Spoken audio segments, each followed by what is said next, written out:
sleeping giants, static steel stallions, isolated iron horses. Whatever you want to call them, these locomotives are not out on the main line pulling freight. Dozens of them are being stored in Thomaston, Georgia, which is about 65 miles south of Atlanta. Most of these are big six-axle road locomotives with a few road switchers mixed in.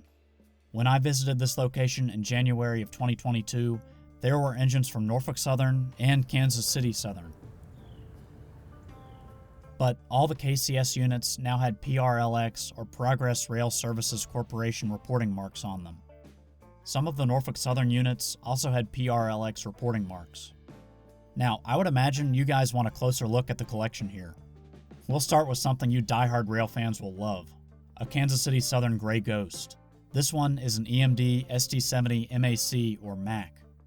I saw a few of these so-called Gray Ghosts out here, and yeah, this place is a little spooky. If you look closely, you'll see a couple of 4-axle Jeeps in here, but most of these locomotives are wide-nose 6-axle EMDs. I didn't see any GE engines when I visited.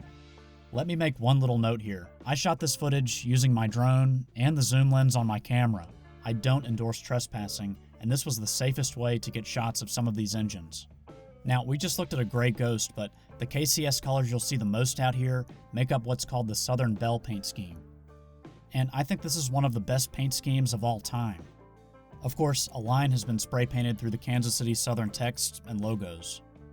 I believe all of the KCS SD70 Macs I recorded were originally built for Mexican railroad TFM. They bought 75 of these, and they were assembled in Mexico. TFM would later become part of Kansas City Southern de Mexico. Since all of these locomotives are static right now, this gives us a good chance to look at some of the fine details on these units. The KCS engines have an early iteration of an isolated cab. Electromotive Division called this the Whisper Cab, and it was isolated from the underframe of the locomotive with rubber mounts. This reduced vibration and noise and added to crew comfort. On the outside, you can spot a Whisper Cab by this gasket on the nose. But it's tough to tell the difference between the SD70 Mac, which has AC traction motors, from the SD70M that uses DC motors.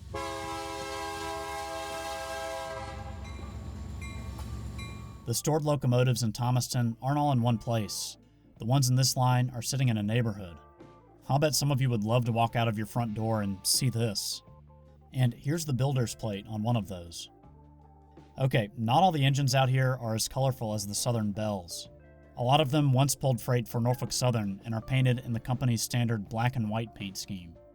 These are SD70M-2s. They have DC instead of AC traction motors. North American railroads seem to favor AC road locomotives these days. Many of the units out here aren't that old. Here's the paint date on one of the NS engines. On the outside, the vast majority of the locomotives in this collection appear to be intact, although some were missing components, and this SD70M-2 was missing its number boards. The exhaust stacks were also covered on all the engines I recorded. And check this out, these KCS locomotives still had tags on them from their auction. My trip down here did leave me with a few questions though, like why didn't any of these engines have their horns? Of course, the question many of you are probably asking is, what's next for these workhorses? Well, I'm not really sure. I would imagine some could be sold off or scrapped. According to the Upson Beacon, a local news source here in Upson County, engines that were once stored here but have since left will be used in Chicago for passenger service. Now, just a brief history of the railroad here.